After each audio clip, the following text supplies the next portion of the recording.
Hello and welcome to another episode of Pulling Back the Chemo Curtain.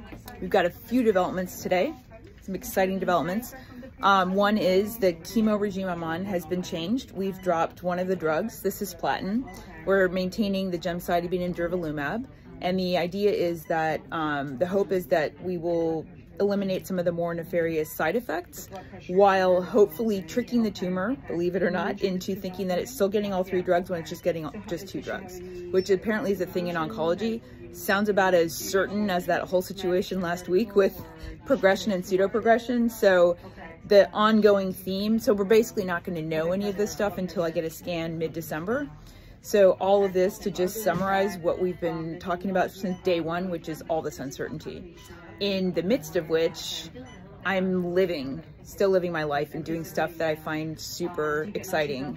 For example, check it out. Look at this awesome garb and, you know, long boots and everything, because I'm gonna head straight from the chemo suite today to the Gala of the National Coalition Against Censorship to honor Aryeh Neier, just a giant in the world of international human rights, you know, with things like having led the ACLU, having been the head of Human Rights Watch, having been the president of OSI. So it's just going to be so exciting to see the whole community there and to honor Aryeh, who's just a totally amazing advocate. And yeah, and just going to be, I'm really looking forward to it. Hopefully I'm going to get out of here just in time to get to Lincoln Center before the award ceremony, and maybe I could even maybe I'll be there in time for the reception, but who knows. But that's the plan.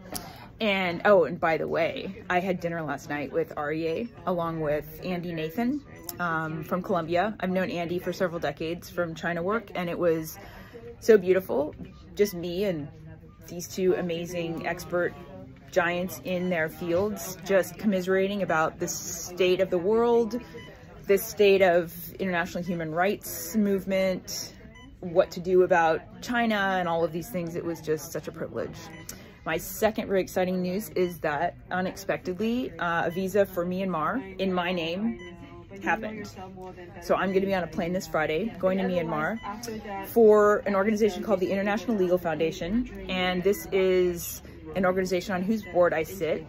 And I've known them since their predecessor organization was established, like in the late 90s when I was working on Rwanda. And they are totally amazing. And they basically, from all my 30 years working around the world, I have never seen an organization have the impact that this really small organization called the International Legal Foundation has in delivering justice for the most marginalized and vulnerable communities in post-conflict countries.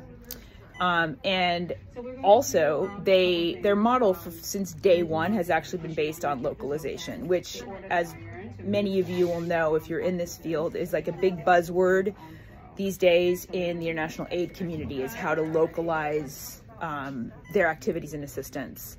So I couldn't be more excited. I have been advising the International Legal Foundation as a board member from my positions working in international relations, international human rights.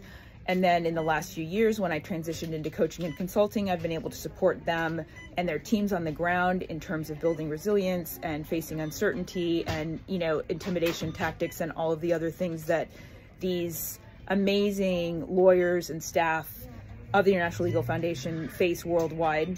It's been a true privilege. And in that vein, I'm also going to soon be announcing a new fund that I don't want to give too much information, but it's very exciting. It's for the benefit of the International Legal Foundation, and it's part of what I want my legacy to be, and very much part of what I'm doing so actively in my life. And I can't wait to tell you all about it. You've been so amazingly supportive. A lot of you have asked how you can support me, and this is like being able to support this organization for me is tantamount to supporting me. So I'm really excited. I will be announcing that soon. I will probably be addressing you all from Myanmar next, with any luck. If they don't change their mind and decide to rescind it in the meanwhile. So yeah, looking forward to all of that, sending you all tons and tons of love.